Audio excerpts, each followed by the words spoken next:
Assalamualaikum warahmatullahi wabarakatuh. Perkenalkan, nama saya Harni Dusrin, NIM 2520010 dari kelas Pendidikan Teknik Informatika Komputer 2A.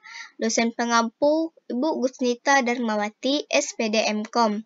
Video ini saya buat untuk memenuhi ujian akhir semester saya dalam mata kuliah Organisasi dan Arsitektur Komputer, di mana saya akan membahas tentang struktur dan fungsi CPU. Dalam struktur dan fungsi CPU, saya akan membahas mengenai komponen utama CPU, siklus pada CPU, dan RISC dan CISC.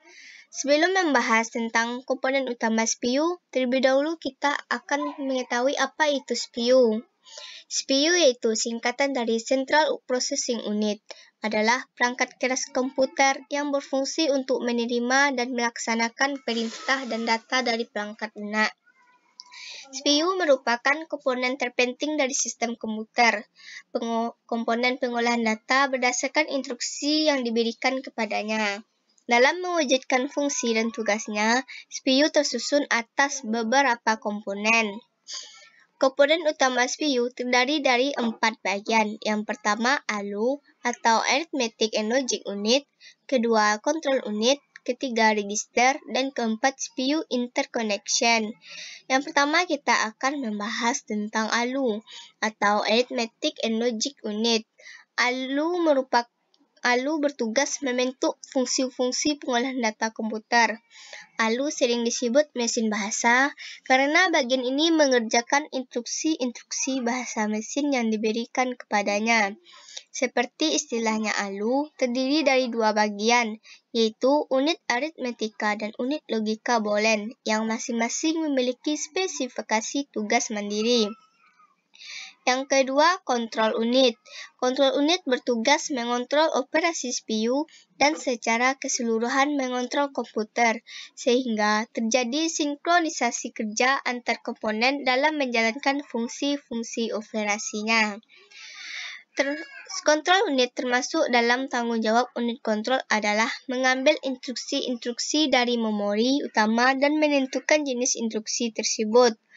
Ketiga, register. Register merupakan media penyimpanan internal CPU yang digunakan saat proses pengolahan data. Memori ini bersifat sementara. Biasanya digunakan untuk menyimpan data saat diolah ataupun data untuk pengolahan selanjutnya. Keempat, yaitu CPU Interconnection. CPU Interconnection merupakan sistem koneksi dan bus yang menghubungkan komponen internal dan bus-bus eksternal CPU. Komponen internal CPU yaitu ALU, unit kontrol, dan register. Sedangkan komponen eksternal CPU yaitu sistem lainnya seperti memori utama, piranti masukan, atau piranti keluaran. Fungsi CPU. Yang pertama yaitu fungsi storing. Fungsi storing dapat menyimpan data dari CPU sehingga seseorang yang akan menggunakan komputer dapat membutuhkan perangkat untuk menyimpannya secara permanen. Yang kedua, fungsi decoding. Fungsi decoding adalah sistem CPU dengan program yang dapat dijalankan dengan kode instruksi sehingga dapat diterjemahkan pada CPU yang dapat mengenalinya pada kode biner. Yang ketiga, fungsi executing. Fungsi executing merupakan salah satu program yang dieksekusi oleh CPU yang dapat melakukan sesuatu sehingga perhitungan dengan menggunakan komponen CPU. Dan yang keempat, fungsi fetching. Fungsi fetching adalah istilah yang digunakan dalam komputasi sebagai mengambil atau memanggil data sehingga perangkat komputasi data dapat disimpan dengan alamat pada hard disk CPU. Siklus pada CPU. Yang pertama, eksekusi program akan terhenti apabila komputer dimatikan, terjadi kesalahan, atau terdapat instruksi yang menghentikan komputer. Yang kedua, mengambil instruksi berikutnya, eksekusi instruksi siklus pengambilan fetch cycle dan siklus eksekusi atau execute cycle. Pada awal setiap siklus instruksi, CPU membaca instruksi dan memori.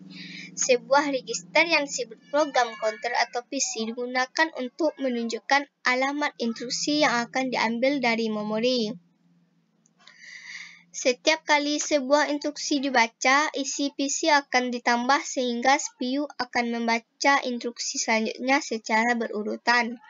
Instruksi yang dibaca akan dimuatkan ke sebuah register di dalam CPU yang disebut Instruction Register atau IR. Selanjutnya, CPU menginterpretasikan instruksi dan melakukan aksi yang diperlukan. Dan ini contoh siklus instruksi dasar. Dan gambar ini merupakan contoh siklus instruksi yang terdiri dari siklus fetch dan siklus eksekusi.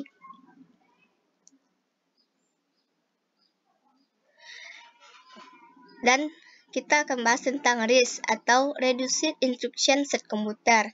RISC merupakan suatu arsitektur komputasi modern dengan instruksi-instruksi dan jenis eksekusi yang paling sederhana.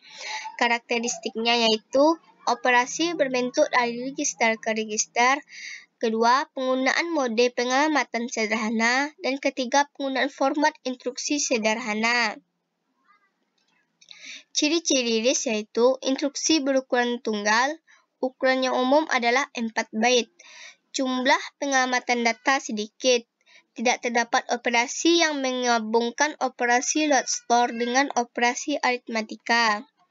Contoh RISC yaitu komputer vektor, mikroprosesor Intel 1960, Itanium IA64 dari Intel Corporation, dan terakhir PowerPC dan arsitektur power dari International Business.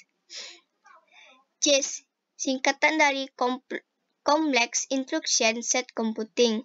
CIS yaitu sebuah arsitektur dari set instruksi di mana setiap instruksi akan menjalankan beberapa operasi tingkat rendah, seperti pengambilan memori. Karakteristiknya yaitu program yang dihasilkan menjadi relatif kecil dan penggunaan memori akan semakin berkurang, dan meminimumkan jumlah perintah yang diperlukan untuk mengerjakan pekerjaan yang diberikan. Contoh CIS yaitu prosesor sistem atau 360, prosesor fax, dan prosesor AMD dan Intel x86. Sekian, terima kasih. Semoga video yang saya sampaikan bermanfaat. Wassalamualaikum warahmatullahi wabarakatuh.